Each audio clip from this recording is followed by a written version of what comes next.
Well, the camera I have is a FLIR, it's a gas finder. It's a type of infrared, but it sees more than just heat. It actually is the only camera made that will actually see VOCs and gas and emissions. It shows emissions that you can't see with your eyes. When you go by these compressor stations, you hear a lot of noise. You may smell something, but it looks clean. Through the gas finder camera, you'll be pretty surprised as to what you're going to see. But there's stacks coming off of the compressors themselves, and the compressors burn natural gas to keep them going. So whatever's in the natural gas comes out of those mufflers, those big mufflers.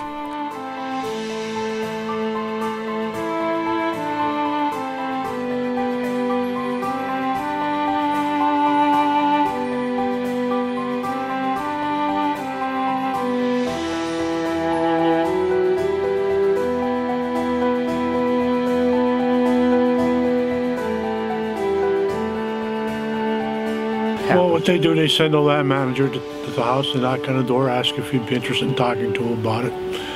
And they tell you exactly what they're going to do. And they ask you if you'd be interested in signing a lease. That's how it goes about, and that's what we did. There's a few people around here that don't like the idea, and some of them have grounds for not wanting it. Some of them just don't like it. I'm sure the people that live down next to the metering station don't like it, but you know, that's what I said. I mean, it's what happens. Every time you do a big project, there's big pros and cons. You got to weigh them out, you know. In March of '09, you can see the damages that runs through the woods up through there, crossing our fields, crossing other neighbors' properties. The pipeline went in. That brings with it its own set of problems that you really should need to be aware of. When we signed the lease, we were told it was for a 30-foot right-of-way. They do not tell you that they clear cut between 100 and 150 feet. So that permanently destroys a lot of woodland, a lot of natural habitats.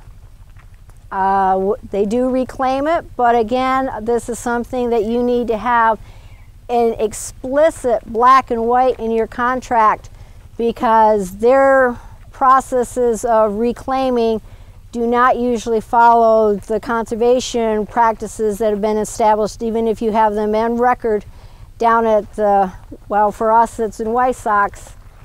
They sit there and they tell you, prove it. So you make numerous trips down to get your conservation plans, and you get some very helpful conservation officers who will come out and tell these people that an alfalfa field cannot be replaced with a conservation contractor's mix simply because it's fast growing.